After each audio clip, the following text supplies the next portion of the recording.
ఆ మధ్యన ఎప్పుడో రాయించినటువంటి పరీక్షలకు సంబంధించి ఈ రోజు వరకు ఇవి తేల్చల. ఉద్యోగాలు ఇవ్వాల చేతికి.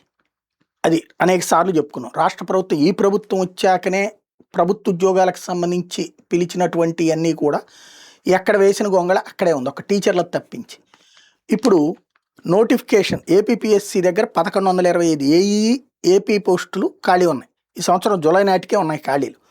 ఇంజనీరింగ్ అభ్యర్థులు ఆసక్తిగా ఎదురు చూస్తున్నారు. అట్లాగే పారిశుద్ధ్యోపంలో 95, ఏఈ 71, ఏఈ రోడ్డు భవనాల శాఖలు 187, AE 74, AE water resource department 211 AE 366 AE మొత్తం 1125 పోస్టులు ఉన్నాయి. 2021-22 ఇచ్చే నోటిఫికేషన్లో మిగిలిన క్యారీ ఫార్వర్డ్ పోస్టులు మరో 9 ఉన్నాయి. కేవలం 4 శాఖలోనే 1125 పోస్టులు ఏపీపీఎస్సీ దగ్గర ఉన్నాయి.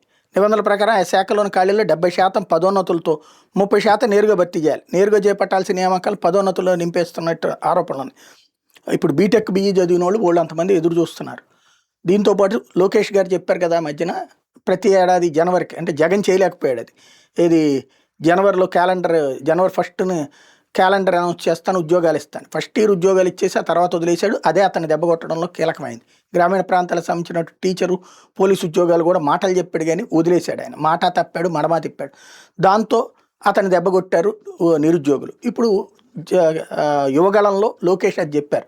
వచ్చిన తర్వాత ఒక టీచర్ పోస్ట్ వరకు భర్తీ చేశారు. మిగతా అన్నీ అట్లాగే ఉన్నాయి. ఇంకొకటి ఏపీపీఎస్సీది అయిపోయిన వాటికి సంబంధించినంత వరకు రిక్రూట్మెంట్ జరగలేదు. ఇప్పుడు రేపు జనవరి 1 వచ్చేస్తుంది.